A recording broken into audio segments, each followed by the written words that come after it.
அமயநாயக்கனூரில் உள்ள அருள்மிகு ஸ்ரீ முத்துமாரியம்மன் திருக்கோயில் 10வது நாள் திருவிழாக பங்குனி 22 4/4/2024 இன்று அம்மனுக்கு கெடாவெட்டு நடைபெற்று கொண்டு வருகிறது.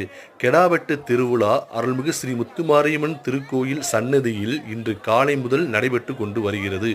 பொதுமக்கள் தனது நேர்த்திக்கடனை நிறைவேற்றுவதற்காக கெடாவை வாங்கி வளர்ப்பார்கள். இந்த 10 நாள் திருவிழாவை முன்னிட்டு கடைசி நாள் கெடாவெட்டு நடைபெறுவதால் 10 நாள் திருவிழாவிற்கு முன்னாடியாகவே கெடாவை வாங்கி பொதுமக்கள் நேர்த்திக்கடனை செலுத்துவதற்காக வாங்கி வளர்த்து கொண்டு வருவார்கள். அதன்படி இன்று 10வது நாள் கடைசி நாள் திருவிழாவை முன்னிட்டு முத்துமாரியம்மன் சன்னதியில் காலையில் கெடாவெட்டு திருவிழா நடைபெற்று கொண்டு வருகிறது. பொதுமக்கள் தனது நேர்த்திக்கடனை பொதுமக்கள் தனது நேர்த்திக்கடனை நிறைவேற்றுவதற்காக கெடாவெட்டில் கலந்து கொண்டு அம்மனுடைய அருட்பிரசாதத்தை பெற்று கொண்டு வருகின்றார்கள். கெடாவெட்டு திருவிழா சிறப்பாக நடைபெற்று